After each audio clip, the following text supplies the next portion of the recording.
Usa ka tingog, usa ka katawhan.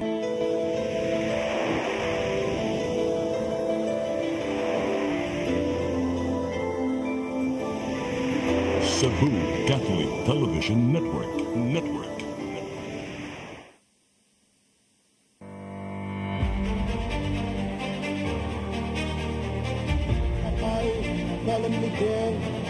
That I will faithfully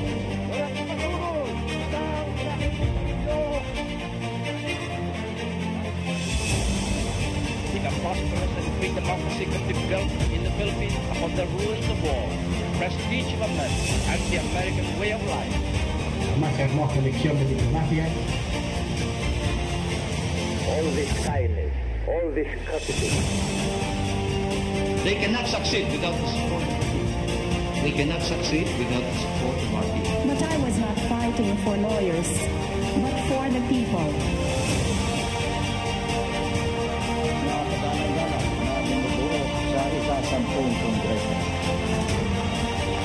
In times of financial and economic stress, I, Rodrigo Roa Duterte, fulfill my duties as President of the Philippines. Mayong gabi mga higala, mga kauban o mga kaigsunan ako nga nagtanaw din sa itong programa Politics and Beyond. Ako lang gihapon si Eric Espina.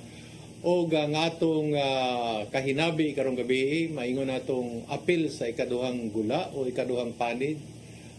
Kay seryoso magyun atong mga hisgutan karon atong kulukabildo, no? So ang pag-uusapan po natin ay patungkol po ito sa Senate agenda pa rin.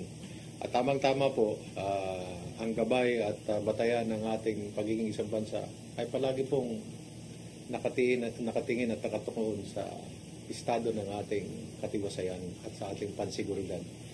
Kaya po today we're very happy to again invite for additional inputs, experience, wisdom, none other than former Defense Secretary and National Security Advisor Bert Gonzales, Secretary Bert Gonzales. Welcome, sir. Hindi talaga kami magsasawa, sir, kasi alam niyo, sir, minsan pag nag-former ka, biglang yung mga kaalaman at lessons learned may bibigay niyo sa amin, sa bagong henerasyon po.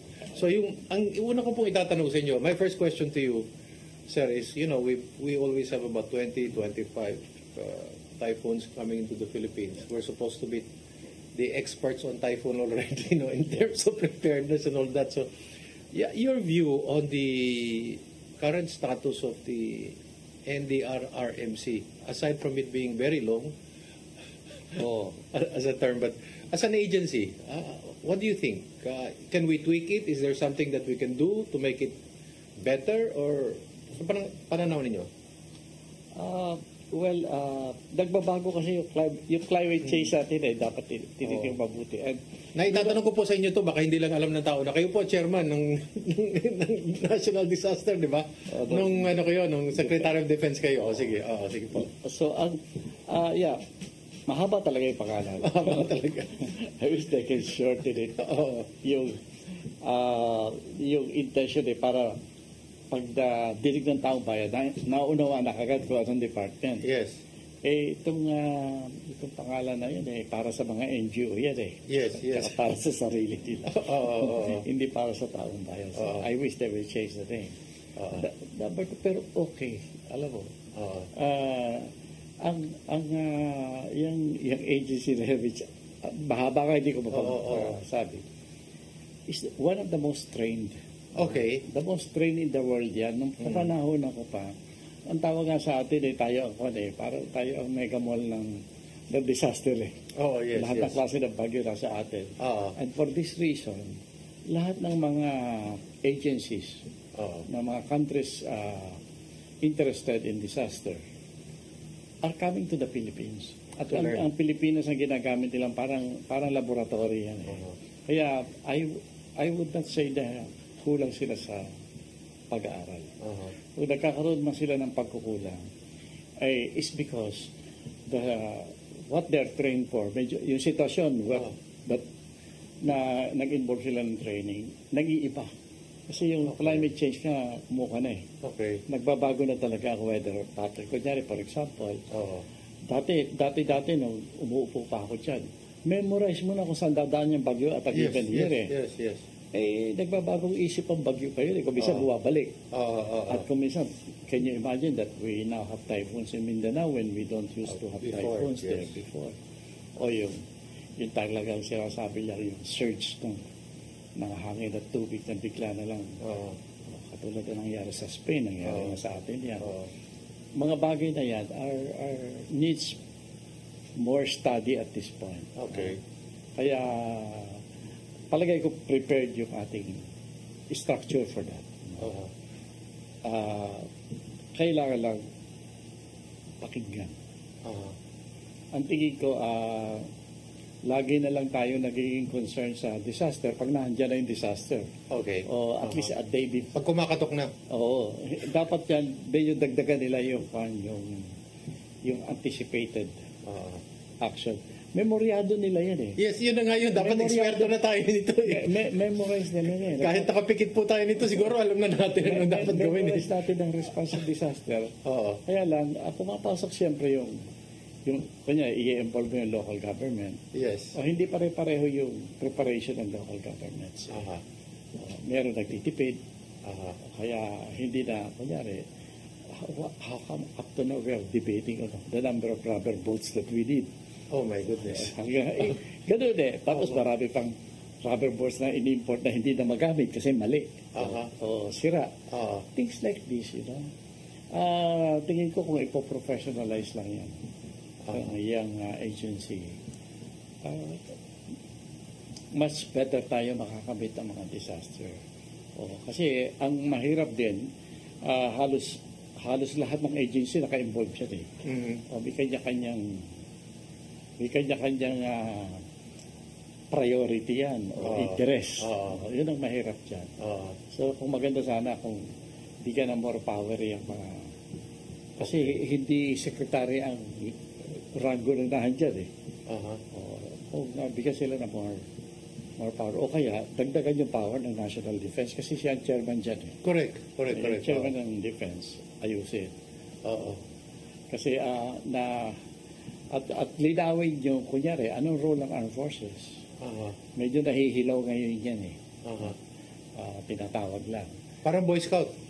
Dati kasi, ang trabaho Boy Scout. Inabutan ko pa na ang direct na nag-i-involve sa response sa disaster ang Armed Forces of the Philippines. Yes. Inabutan ko pa yun. Pero ngayon yata, mix na eh. Kasi, marami siyempre kasi disaster is a golden opportunity to expose yourself to be yes. Na magaling ka. Marami nakikialam dyan. Kahit na hindi na talaga alam kung anong gagawin. Yes. Na-notice mo naman kunyari sa ibang bansa. Ang naka-feature talaga Armed Forces. Yes. Natatandaan ko po, nabanggit ko lang, babanggitin ko lang. When it comes to disaster, it should be the Defense Secretary. Yes. Talagang nakaharap doon, Kasi silang may logistical capabilities, di ba ho? At saka sila mabilis magre-respond kasi alam mo naman pag nag-order ang defense, di ba? Galaw kagad. Doon sa ang disaster kasi ngayon, hindi lang yan distribution of goods. Hindi lang yan pagkain. Hindi lang yan. Maraming aspect ang disaster natin when you want to save lives. Iba na yun eh. Kailangan irespeto natin certain expertise. Okay. Paano po kung ang nilagay ng presidente yung DILG secretary? Ano po mag-iiyak ko? Hindi bali basta malinaw kasi disaster prepared. Siyang ang nilagay dyan, ibibigay mo yung kanyang authority to order the armed forces. At saka ang maganda sana, ibibigay. Kasi parang nangyari no yan dati, tatandaan nyo yata sa Leyte. Ibinigay sa DILG. Hindi, barkada yung pumunta doon eh. Ganun ba? Kaya mahirap yun kasi kung sabi nagpipresenta. Sana pagka-disaster, let us appreciate that yung needs ng disaster is professional.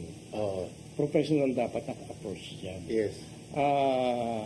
Kahit na hindi intentional, Kasi nangyayari dyan, mukhang ginagamit yan for propaganda purposes. Para papaganda ng, ito, magaling itong personalidad na ito, hindi ito. Wala yan dapat. Kasi disaster talaga, totoong disaster. Natanong ko lang po yun dahil sa kinagisnan ko po at sa pagkaalam ko din, yung Secretary of Defense talaga ang... Pero in one quirk of a situation, naging DILG Secretary, may mga nakausap din po ako, yung gano'ng kalaking disaster, dapat parang military action na yun talaga to bring in discipline, to bring in order. So, nagtaka talaga ako bakit naging DILG Secretary. Nag-insist siguro. Oh, okay. Natatandaan ko na yung sinasabi mo. Okay. Alam niyo na kung sino. Oo, alam ko na yun. Saka yung blur yung decision making na. Kasi I think, ina-point yun. Tapos para bang na-surprise pa rin kung ano yung disaster. Mahirap yan. Ang disaster management, pinagsasanayan ng todo yan. Alam mo, nung ako'y nasa defense, napagod ako sa ka-award ng mga diploma. Sa dami ng training na ina-undergo na dapat na involve sa disaster. And it's mostly really the armed forces. Kanina po nabanggit ko yung napakahabang pangalan ng NDRRMC. Dahil sa Amerika na malaking bansa, 4 letters lang po, FEMA. Federal Emergency Management Administration. Alam mo, nangyari yung discussion na yan when I was about to go. Okay. Kung nagkataon na I had another 6 months of defense, hindi ganyan ang pangalan niya. Oo, kasi, di ba, hagip na yata doon sa emergency Federal Emergency, no? Management Administration. Pwedeng NEMA nga yung atin, National Emergency. Pero sir, tatanong ko sa inyo, ano hong relationship ng NDRRMC at sa OCD lang? Para lang maintindihan ng tao, bakit may OCD? Ano ba ang papel ng OCD? Ano ang papel ng NDRRMC? Kasi yung NDRRMC, na-focus yan sa sa bagyo. Okay. Sa earthquake. Okay. Yung OCD, kasali gera doon. Okay. Iba yung OCD, Office of Civil Defense. Yes. Kaya lahat, yan ang mga malulubanan talaga na talagang life-threatening yung OCD. Okay. Office of Civil Defense, parang extension ng Armed Forces of the Philippines yan Okay. Kaya yung NDRMC, nag-evolve yan because of our typhoons. Kaya mostly ang typhoons and earthquakes. Pero nagtutulungan pa rin po itong dalawa. Yung OCD, may participation. May participation. Parehong magre-respond dyan. Kasi yung OCD includes what is covered by NDRRMC. NDRRMC. National Disaster Risk Reduction. Naku, ang haba-haba. Ewan ko bakit pinahaba pa yan. Anyway, yung OCD, kinakailangan din dyan. Pero yung OCD, may specific role ng OCD na hindi na role ng kapila. Times of war. Okay. Ayan, yung talagang major, kunyari. Kunyari yung... malaking disaster talaga. Yung the big tapos may civil disobedience, ganun, mga ganun. Yung magkocontrol ka na ng citizenry. Control ka ng citizenry. OCD yan. Kasi naka-attach yan sa, if I'm not mistaken, sa armed forces. Pero nagbibigay din sila ng di ba? I think, if I'm not mistaken, nagre-repack din sila, nagbibigay din sila ng pagkain yata, ang OCD din yata. Depende na yun sa nagbabando Okay. Depende na yun sa nagbabando. Ano po kulang sa atin? I remember, nabanggit ko lang yung FEMA, kasi I remember there was a senator who was talking about studying the FEMA and i-mirror yung NDRRMC. But ano po kulang sa atin? Infrastructure, preparedness, logistical support? Saan tayo nagkukulang dyan? All of the above. Alam mo, iba tayo Kulang tayo sa lahat ng bagay for some reason. Sige pa. Hold on to that. We're going to pause for a few reminders and when we come back, we'll start off from where we left off.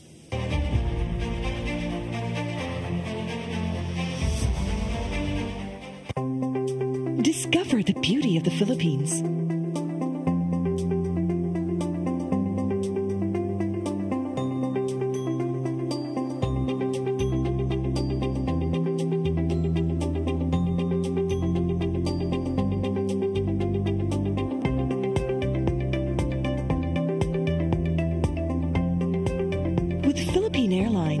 country's flag carrier.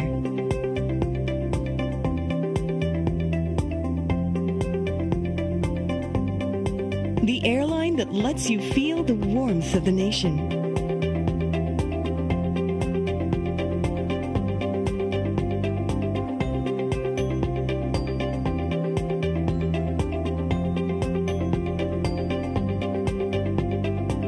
Mabuhay!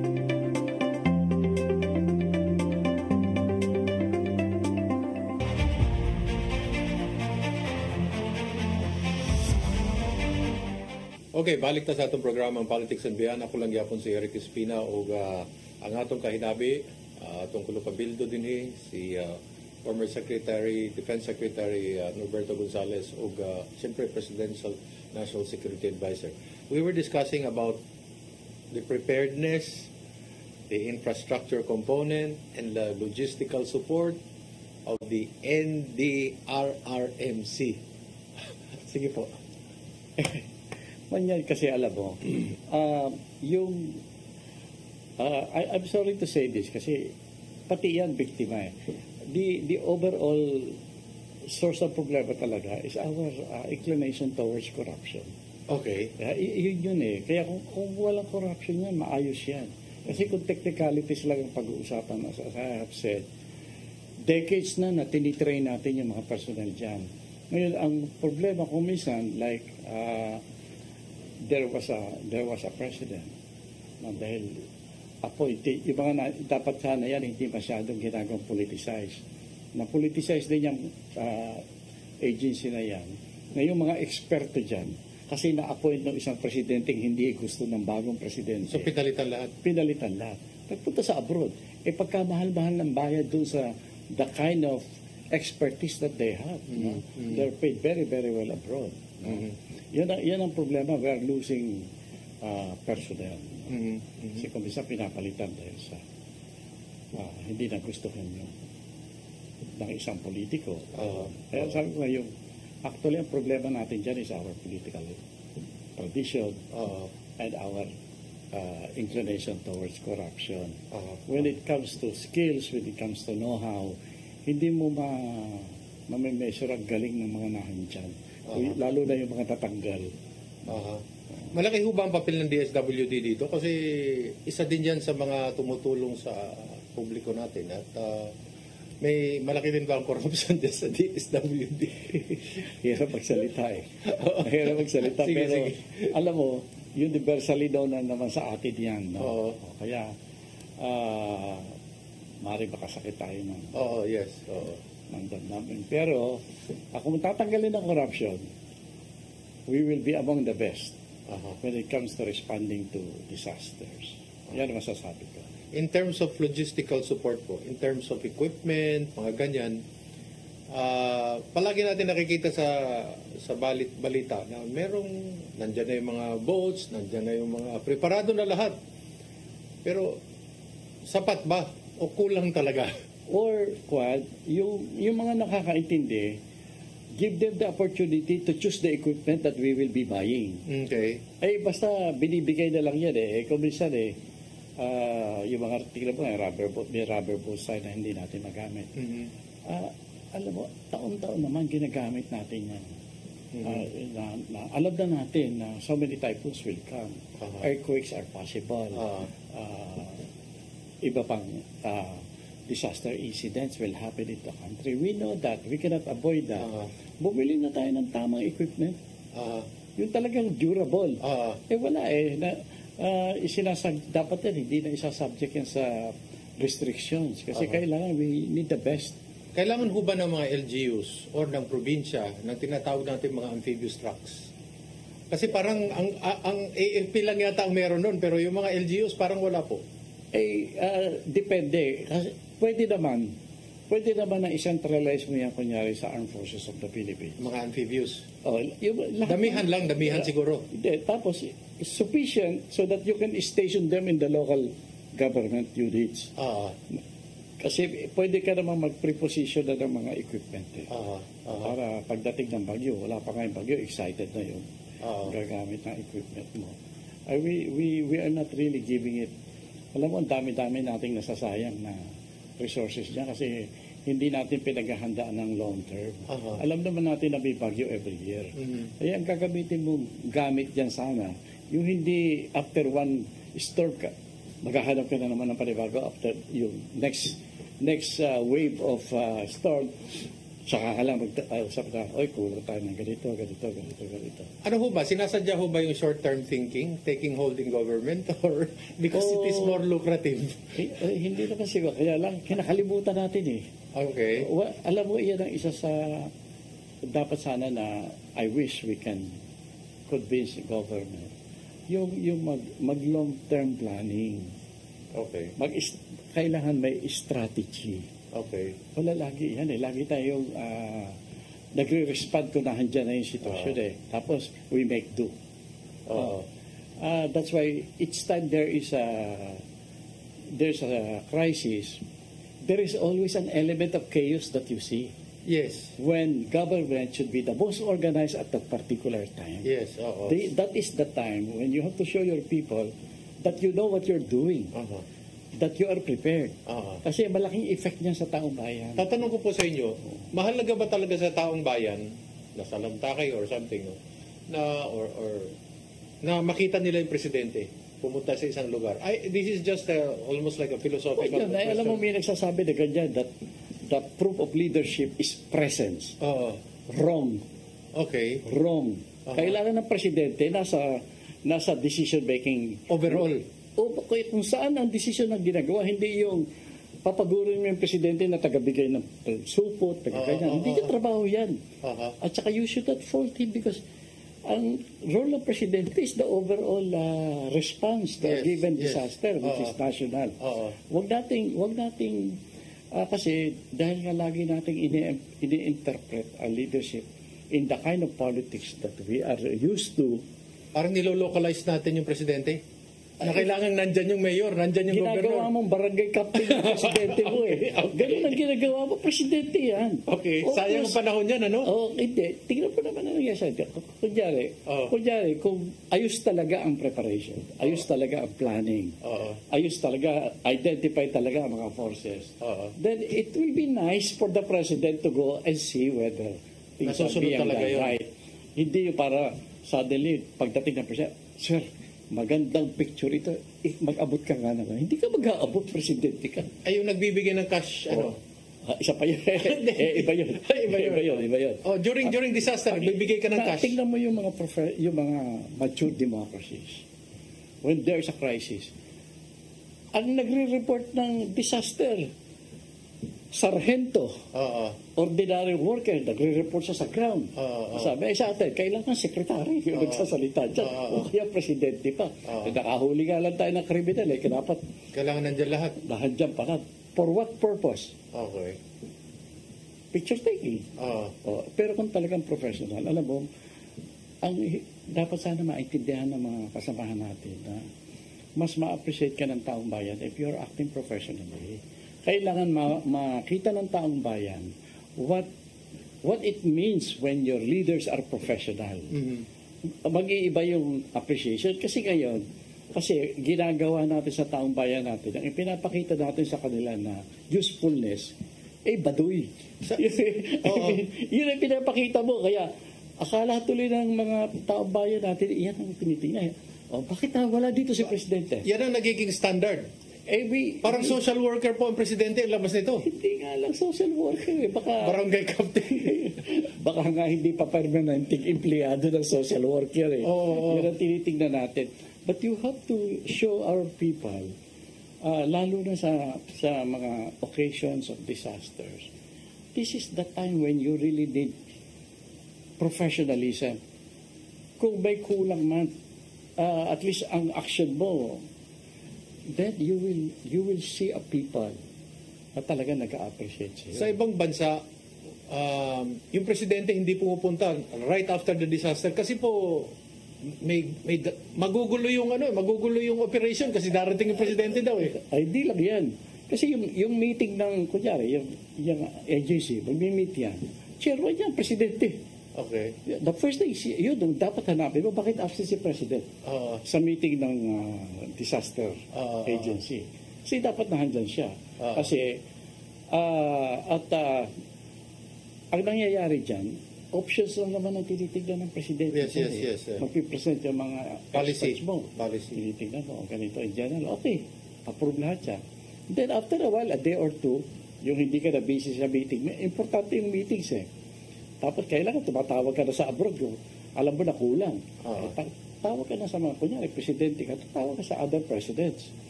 Para humingi ka ng response. Although sa ngayon, if I knew it to be the same, hindi mo na kailangan hingin niyang tulong. Tatawag din sila sa inyo? Hindi, nagmamadali. Kasi alam mo, nung panahon natin, yung kunyari, merong isang bansa, 747, puno na ng pagkain. Lahat ng klase ng suporta yan. Naka-stand ba yan 24 hours? Pag nadinig nilang may kailangan dito sa bansa, lipat na yan. Okay. Anong pagsasanay na ginawa natin? Noong panahon ko, ang pagsasanay na ginagawa, na I think they're still doing it. Pag landing ng 747 dito sa atin, ang problema niyan, paano yan i-clear ng kosto? Okay. Paano yan mag-clear sa immigration yung mga nangakakuha na yan, nakadamit na ng tutulong na yan, tutulong na. Diretso yan. Ang pinagpapraktisa namin nung araw, how fast can you bring the experts from the plane to where the disaster is? Kunyari earthquake. Plano yan. Gano'ng kabilis yan dadaan sa immigration? Kasi kailangan mapulpin naman nila requirement. Nakahanda na lahat yun, tinatawagan na yun. Kaya yun, how many minutes? Yun ang time and motion study ang ginagawa namin ng araw eh. Kasi kailangan sila, expert sila. Tsaka nakilala mo na yan. Napabilang, nagpunta na sa Pilipinas yan. Nakasama mo sa training yan, mga classmates mo na yan. The urgency of abbreviating the process. Yun. Tayo puro parang na isang presidente. Nagkaroon tayo ng disaster eh. Takbo ka agad yung mga yan eh. Walang sumalubaw. Kulang yata sa hindi inactivate yung process. Alam mo ba na nagpasama pa sa OFW para pumunta sa Camp Aguinaldo dahil naisip nila sa Camp Aguinaldo may nakakaintindi. May nakakaintindi dito. Nagpasama pa yung mga sa OFW. Mga doktor yun, a group of doctors who will nakalimutan ko kung ano ng crisis yun. Yung OFW nakasakay nila lang sa aeroplano. Yun na nagsama, dinala sila sa kampo. They don't know where to go. Ito. Yung tunay na response yan, hindi pa naglalando dyan, nakaabang na talagang sasakyan dyan. Kasi time is essential. Yes.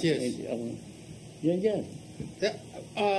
Nung Defense Secretary po kayo, tumatawag din po kayo sa mga counterparts nyo pag kailangan ng tulong para sa disaster? Ano mangyayari kasi doon, halos hindi mo na kailangan tawagan. Basta darating lang sila. Hindi mo pa nga, nagpe-prepare ka pala, dumadating na sila. Mas mabilis sila mag-prepare, they're ready.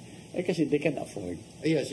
They can afford, they have the money. So, naka-position na yan. Ngayon, ang importante dyan, yung how they will connect with our own. Kasi magtutulungan yan eh. Yan ang pinagsasanayan. Okay. Pero meron na tayong ganyan. Kumbaga sa West Philippines meron na silang military exercises in the past. So, naka-synchronize na yun. Interoperability yun sila. Yan ang ginagawa na nila. So, yun ang, hindi ko lang yan maintindihan. Bakit para bang nawawala yan?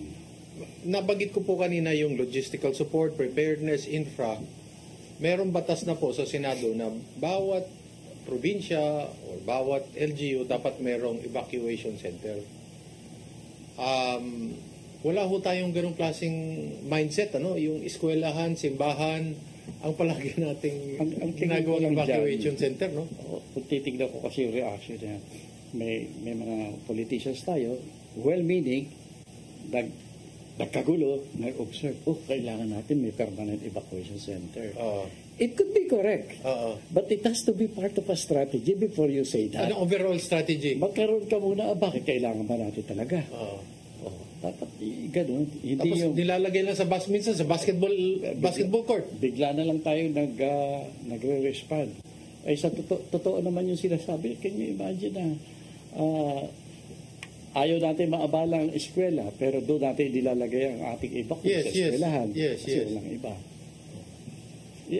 All I'm saying is that I am not saying that I'm correct. Some recommendations are wrong.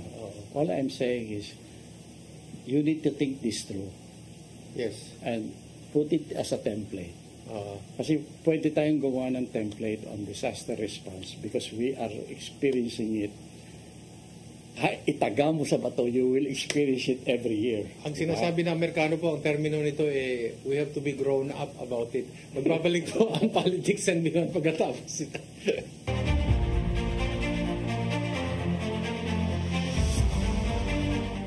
Your path to a new start. Nutrition, Exercise and elimination. water, Sunlight. temperance, Air. rest and recreation. And most of all, Trust in God.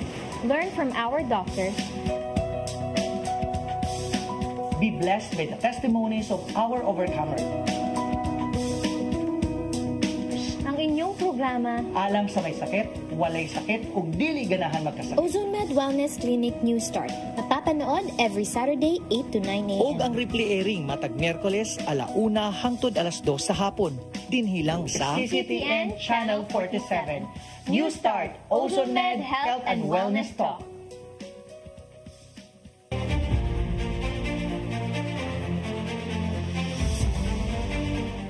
Okay, nagbabalik po ating programang Politics and Beyond. Kausap pa rin po natin si former Defense Secretary Roberto Gonzales at former National Security Advisor. Sir, habang tinitape natin ito, siguro nanalo na si Donald Trump sa United States. What does it mean for the Philippines? They say economically it will be good for us. Kasi magkakaroon ng problema sa People's Republic of China, ililipat yung ibang pabrika ng Amerika dito perhaps sa Asia or sa Pilipinas or sa Mexico. In defense-wise, magkaiba siguro ang how do you see it? Alam mo, kasi yung tayo naman, we are only appreciating what we are hearing from Yes, the US. yes. Wala tayong in-depth. Pero ang problema, yung nanalo presidente ko, si Trump yan. Number one, you will always have to take what he says with a grain of salt. Okay. Ang hirap yan. Hirap basahin? Hirap, kasi hindi mo alam kung nagsisinungaling. Hindi mo alam kung maliit na kasinungalingan o kasinungalingan. Mahirap yan. Tapos yung kanyang policy formulation, hindi yan ang galing sa mga institusyon na reliable sa that's why we appreciate America because of their institutions. Yes. And hindi ka sigurado na dadaan sa proseso ng important institutions, lalo na sa defense. Importante sa atin yan. So, ako, with Trump being the president, question mark ang relasyon natin sa Amerika. Okay. Nothing is sure. Abangan ang susunod na kabanata pagkatapos. Laki ang role ng presidente. Ngayon, hindi natin alam. Kasi ang makikita kong tension dyan is between the president and the institutions like the institution of defense. Okay. Sa economy, marami sa mga businessman natin siguro okay lang kasi they can relate. But in general, hindi natin masasabi kung ano ang magiging sitwasyon with the Trump presidency. Malaki effect sa atin yan. Kaya dyan papasok yung mga proposal natin, especially in matters of national security and defense. It's better for us to start preparing our own capabilities. Magsumikap tayo dapat, sarili natin. Kahit kaunti. Kasi alam mo, may mga and because also of a Trump presidency, meron tayong matatakbuhan ng mga bansa. Yes. Kaya baka matuwa yung mga anti-American kasi mapupwersa ang Pilipinas na mag-spread ng relations. Iba-ibang mga multilateral relations. As of this interview, sir, nanalo ang Republicans, nakuha nila ang Senado na. Wow. So, pag nakuha nila ang lower house, which is really was Republican, the incoming administration will have both houses. Sa akin, ang pinaka-importante talaga, mag-rethink talaga tayo. Let us really examine what are the important and strategic interests of the nation as of today in the economic sphere, in the political, and in the defense, military. Tignan natin yan. Tapos mag-iisip na tayo kung kanino pa tayo pupunta. Kung sino pa pwede lapitan. Mga pwedeng lapitan. And I think there are plenty in the world. This gives us an opportunity na i-justify sa taong bayan natin na, this time, hindi lang US ang ating kakausapin, ang Japan kakausapin na rin natin. Korea kakausapin. Tatanong ko to sa inyo po. No? Ang North Korea at ang Russia nag-uusap. It is making the People's Republic of China very uneasy. Considering that there is also a problem between Russia and China over Siberia and what used to be Vladivostok, which was part of the Qing dynasty. Anyway, should the Philippines also begin to engage Russia? Ako sa tingin ko, why take, while it's true that we can spread our relations, yung alam mo na medyo risky, wag mo munang pansinin. Okay. Kasi hindi naman tayo zero. Kasi China, Russia, North Korea, tatatlo-tatlo lang naman sila, kaya talagang magwo-worry. Kunyari, nang may nangyari na naging mas malapit ang China, ang Russia, at saka ang North Korea. Medyo magwo-worry ang China kasi wala siyang makakakampi. Yes. Tatlo lang sila eh. Tatlo lang sila. Tayo. Marami tayo. Marami tayo. We can go to NATO. We can go to Japan. We can go to Korea. We can go to Australia. We can go to Canada. Dami natin kakausapin. Can we pivot to, semi-pivot to Russia versus People's Republic of China? For what? Why? Okay. Why are we going to create enhance a conflict? It will not serve us. Okay. Sa akin, yung magkakasundo ang Russia, China, at North Korea, okay lang yan. Okay lang yan for now. Huwag tayong lumahok sa away kung may away. Okay. Huwag din tayong lumahok kung ano man ang relasyon nila dyan. Wow. Okay. We don't need to. Okay. We go to alternative natin kung hindi maging reliable yung ironclad promise na US. Yung mga traditional reliable alliances natin. You begin to explore possibilities. And given the situation of the world, they will listen. Before, lahat hindi. Iintayin muna kung anong gagawin ng Amerika. Not today. Not today. That is a golden opportunity for our foreign relations to start exploring other possibilities. While we are talking now, Mr. Secretary, the OVP is subjected to a budget hearing, or it's not even a budget hearing, it's a accounting already of the way they spend their budget. So, ano ho nangyari dito? Congress is now investigating how the Office of the... Hindi ho DepEd ang pinag-uusapan na dito. How the OVP has been spending its confidential funds, its budgetary allocation. Ano tingin nyo dito po? Ako, I would like to identify myself with the rest of the country. The rest of the country is suspicious. Okay. And I have my own... natatangay tayo dyan kasi kita mo naman ang pattern ng mga usapan. Hindi mo man sasabing ini-scrutinize lang ang budget for the sake of knowing really what's wrong with the budget. Meron kang at the back of your mind, meron kang hesitation. May agam-agam. Agam-agam kaya mahirap yan. Well, sa tingin ko, what's going on is a political war. And mukhang nananalo yung nakapwesto. Okay. Nakapwesto. For us, there's no opinion we can form there except wait. Sino mananalo dyan? Ang dapat na pagtatanungan natin, will the Vice President survive this? Okay. If she doesn't survive that, ano ngayon ang nangyari?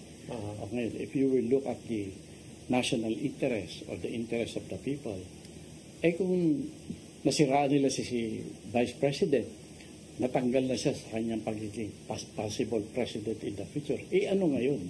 Okay. Tanong natin, ano ngayon ang mangyayari sa taong bayan? May maganda bang mangyayari sa taong bayan? Nakikita nyo ba na may planong matutuloy yung impeachment just in case? Alam mo, habang humihina ang Vice President, lalong nag-i-increase yung, kahit dati hindi pwede na ito ngayon. Pwedeng tanggalin? Pwede lang tanggalin yan. At saka ang malungkot dyan, pwede pa ekonomiyan. Okay, my next question has something to do also with the OVP, and then we will lead into President Rodrigo Roa Duterte. Should Vice President Sara Duterte, Rodrigo Duterte, appear in the Senate if she is invited by the Blue Ribbon Committee? Oh, she appears, she doesn't appear, the result is the same. Talaga kasi, ang objective ay iba eh. Mm-hmm. The objective is not to find any truth. The objective is to cripple her politically. Parang nabanggit daw yata niya na kung ang Senado magpapatawag sa kanya, baka pumunta pa siya. Up to her. Walang tamang opinion dyan eh. Yung pong punta ni former President Rodrigo Duterte dun sa Senado, and it was a more than 2 hours actually of public hearing. What is our takeaway from that? If you ask me, walang result, walang effect yan sa taong bayan. I mean, not in terms of sa pangkaraniwan tao. Walang effect yan sa common good. Yung mga key personalities, yun ang may takeaway. Sila lang yan eh. So walang effect. Ano effect niyan? Will it lower the prices of commodities? No, it will not. Will the people become more secure? I don't think so. Ma-acquit ba si former President Duterte sa ICC? I don't think so. Wala effect yan sa what is being weighted in terms of ICC issue when it comes to the president, former President Duterte. Walang effect yung hearing na yan. It will happen if it will happen. May mga abogado na nagsasabing that can form the basis of filing a case against President Duterte.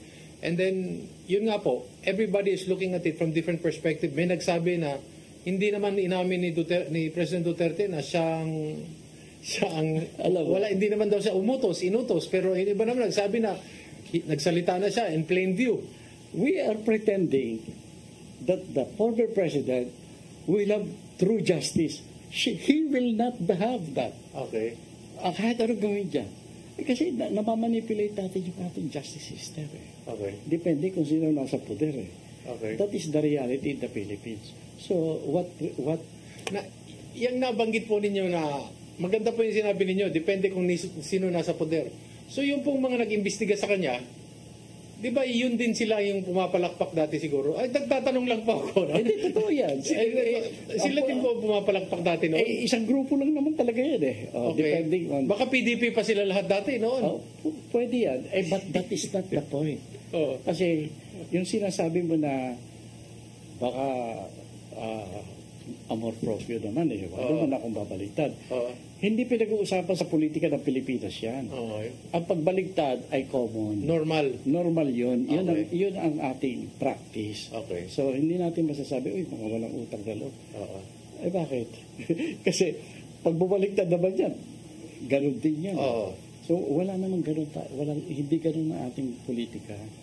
So, that's why to me, all of these things that are going on, dapat siguro, one reason why I am trying to reach out people is baka naman sakali, alam mo, inuubos natin ang panahon sa mga nangyayari sa kasalukuyan. Tanungin naman natin mga sarili, ano epekto sa atin yan? Ano, kung naghahangan tayo ng magandang kinabukasan, pagbabago sa politika natin, ito ba mga nangyayari na ito may relevance? May sasagot po sa inyo dyan, yung mga namatayan sa drug war, tapos sasabihin nila, kailangan namin ng hustisya po. Paano natin po ipapaliwanag yung mga ganyang tanong?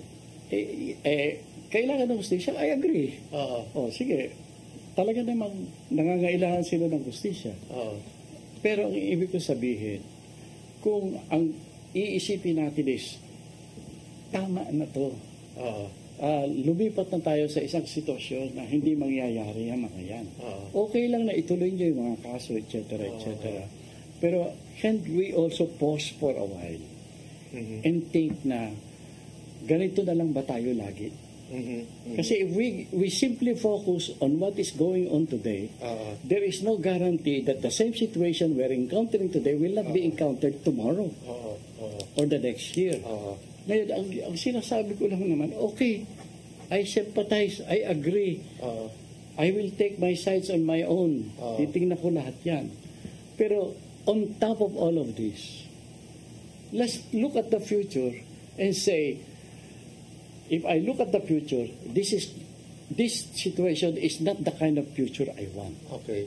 And then if I begin to define what kind of future I want, what will we do? Okay. Other than busying ourselves with watching all of this sarsuela. Anong gagawin natin? You're saying, sir, na our effort should be focused on something more substantive rather than be diverted into what may be a political circus. I will not go that far.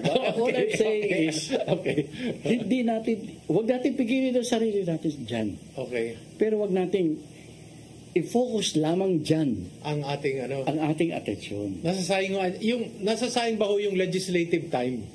Hindi lang legislative time na nasasayang dyan, nasasayang pera ng bayan. Hindi lang pera, alam mo. Ang nasasayang yung pinabukasan. Okay. Kasi hanggang sa ngayon, no, wala pa ako nadidinig na, sige, okay yan. Pero magdesisyon tayo. Gusto ba natin itong sitwasyon na ito na ganito nangyayari sa buhay natin? After every election, every term, every new president, ganito pa rin ang mangyayari. Kung sabihin natin na, no, not anymore. Baguhin na. Kailangan may pagbabago. Di, maggawa ka naman ng plano na para may pagbabago. Kung hanggang sa eventually, maiwanan na natin yan.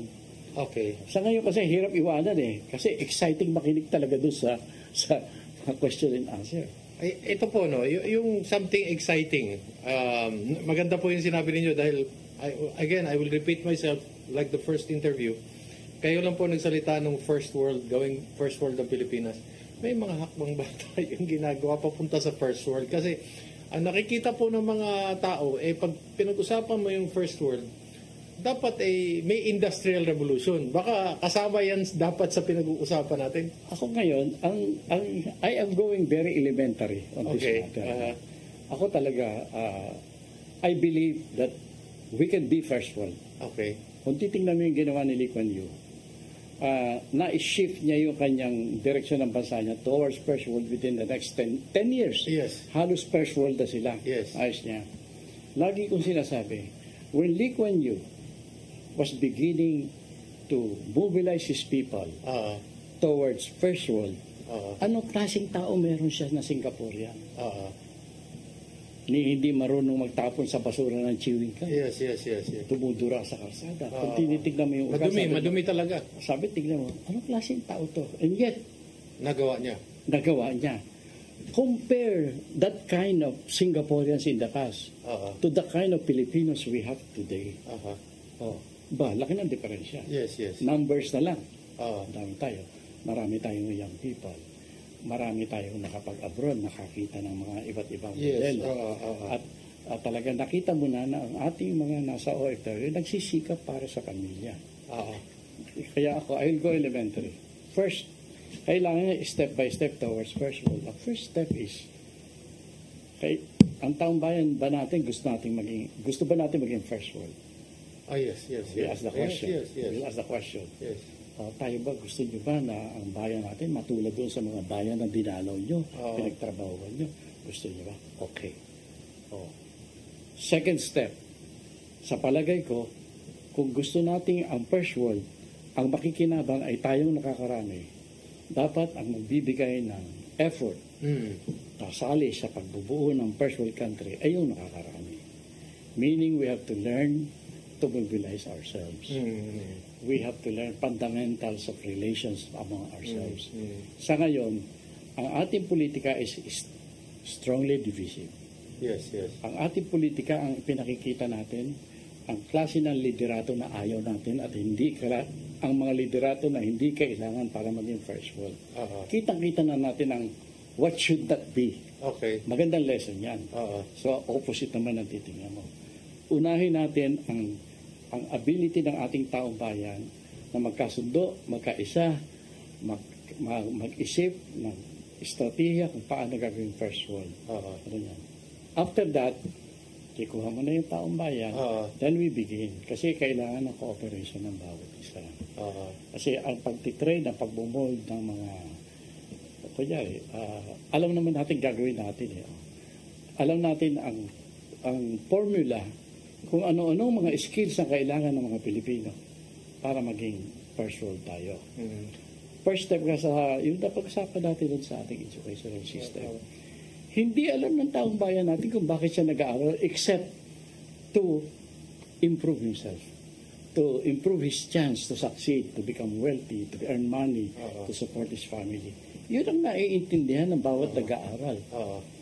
But when we want to create a first world country, every citizen, young and old, I am studying this because I know this is needed to become first world. Okay. Yung objective. Malinaw. National ang objective. National ang objective. Bahagi ka ng national objective. Yes. Kaya ang una kong inisip yung relasyon natin kasi mahirap na magkakasama tayo sa isang trabaho na hindi tayo nagkakasundo-sundo. A whole nation marching towards one objective. Yes. Yun ang una natin gagawin. I will begin this. Ayaw ko kung makakaya ko. No? But I want to attract men and women na magsabi na, oy, pwede ba magkasundo na tayo kung saan tayo papunta? Watak-watak ang Pilipinas. Bakit? Kasi kanya-kanyang direksyon tayo eh. Tanongin mo lahat na nag-aaral. Bakit ka nag-aaral? Ano yung kinukuha mo? Kasi ito kikita ako dito kaagad eh. Magkakahanap buhay ako dito kaagad eh. Matatanggap ako abroad sa kanya para yung pamilya ko. Hindi sinasabi na, ay, nagiging engineer ako kasi alam ko maraming engineer ang kailangan para maging bansa ko. Bansa. Yung kaya kailangan niyo, yung national goal is clear. Before anything else. Is it important for government to really enunciate it and say that we need an industrial revolution? We are going to come up with an industrial program to make that is an element of the overall. Meron bang nagsalitang ganyan? Kasi alam mo, na presidente mukhang wala pa ho yan. Ang ibig sabihin, magkasundo-sundo tayo na, kasi in the first place, gusto mo ba maging first world? Opo. Kaya ba? Hindi ko alam eh. Okay. You don't know. You feel, ang iniisip mo kasi, yung kakayahan mo, yung lakas mo, hindi kaya. Hindi mo iniisip na 100 ilang milyon na tayo, 110 million, 120 million tayo. Can you combine the power of 120 million to pursue a common direction? Ibang usapan yan. Kailangan lang, kaya yan, una, taong bayan, sentiment. Number 2, lahat ng aksyon nangangailangan ng managers, ng leaders. Yan. Ang leader natin sa kasalukuyan, hindi tayo i-inspire para maging first world. In fact, aabalahin pa tayo eh. Kaya yan. Kaya kailangan baguhin ng political tradition, political practice. Kaya I know what nakikita ko na kung ano mga dapat natin gagawin, isa-isa lang. Nabanggit ko po yung kailangan may isang presidente magbanggit ng Industrial Revolution, Industrialization Program, kasi parang katulad ng panahon ni Quirino na by Filipino, Filipino first, yung mga ganun. Baka kailangan pong may sumigaw niyan para... Ako naman okay ako dyan. Except that I just want to move one step backward. Elementary. Hindi, what step is this backward step? Sino yung mag-handle ng Industrial Revolution? Who will initiate the kunyari, for example, Industrial Revolution is important. Who will initiate it? Who will give it capital? Who will work for it? Baka pag nagsalita ka ganyan, nadinig ng isang mayaman natin. Siya na ang gagawa. Paano naman? Siya din ang bibili ng Bataan Nuclear Plant. Kaya nga, sino naman ngayon ang makikinabang? Sila. Pareho mga apelyido na naman. Kaya yan ang ibig ko sabihin. Kaya kailangan, sa pagpaplano natin, ang mga isisigaw natin programa, ay yung mga programa na kayang gawin ng sama-samang mamamayan. Okay. Ito po panghuli kasi ang mga tinatanong ko po sa inyo, yung mga maiinit na topics ngayon na hindi masyadong nabibigyan ng karampatang paglapat ng kaisipan. Ito pong mga fake Filipinos. Huwag na natin bagitin kung sino yan sila. Basta ang pakiwari parang dumadami yung mga illegal aliens sa Pilipinas, overstaying aliens, yung mga fake Filipinos, at for 300,000 pesos Pwede ka bumili ng passport, pwede ka bumili ng birth certificate, pwede ka... kay National Security Advisor po kayo, anong sasabihin ninyo? Sabi ko kay Kit Tatad, paghandaan natin ang invasion. Senator Kit Tatad. Si Senator Kit Tatad. Paghandaan natin. Yung baka magkaroon ng invasion. Pero anong invasion na-invade na tayo. Okay. Sinasabi yung gano'n. Alam mo kasi, ang nangyari sa Pilipinas, yung pagsasamantala, taking advantage, flourish in the Philippines. So you attract people who would want to take advantage of economic advantage. Dito madaling manloko dito, madaling mag-bribe dito. Kaya maraming pumapasok na fake. Pwede bang tumakbo? Ang nangyayari dito, na fake Pilipino din. Hindi, ang napapatunayan, their assessment of the Philippines, our government, our society, our people, their assessment tends to show that they are correct. Di ba, ang reputasyon ng Pilipinas, madali manuhol dyan. And they come here. Tapos sabi, naging Pilipino pa ako. Tanong mo, may escort pa ako mga polis. Nakakapagnegosyo ko, nakakapagpasugal ako. Ibig sabihin, totoo yung nadititig natin chismis tungkol sa mga Pilipino. Na yung mga Pilipino, madaling bayaran yan, madaling lokohin yan. Madali kang gumawa ng kalokohan sa Pilipinas. So what kind of people are we attracting to come to the Philippines? Sinabi sa akin yan ng Indian ambassador nung ako nasa pwesto. Ano sabi po? Sabi niya sa akin, Do you know, sabi niya, Mr. Secretary, that the kind of Indians that you do not like are the ones that are able to enter the Philippines.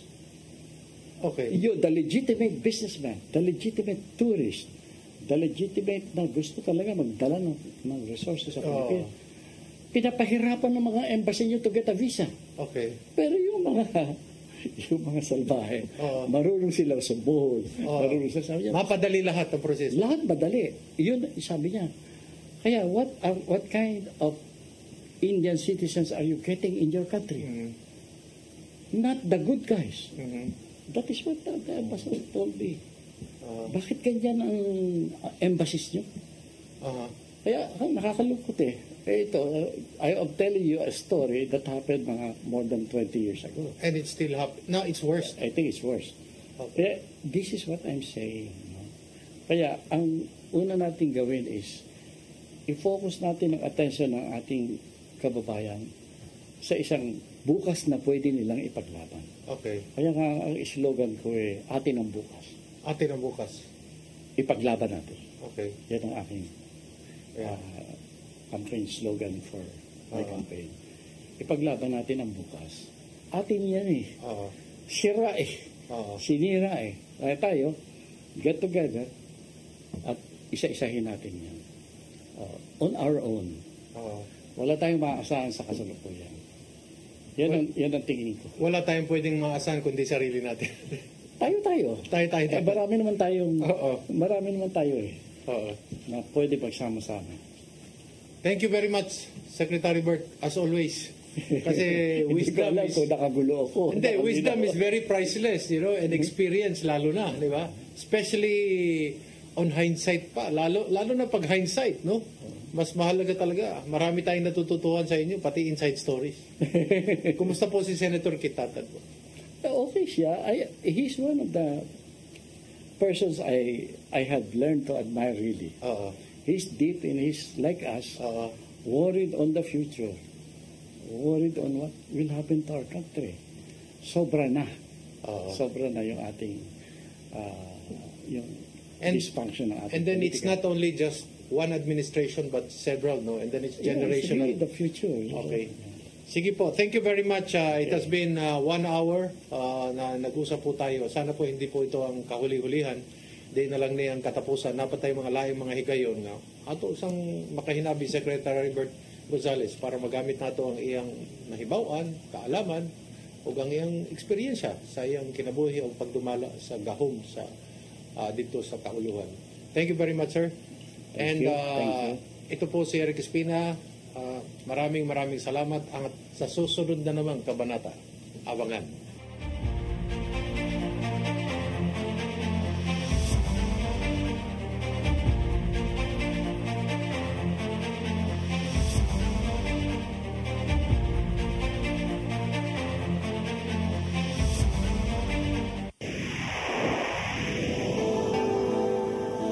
usa ka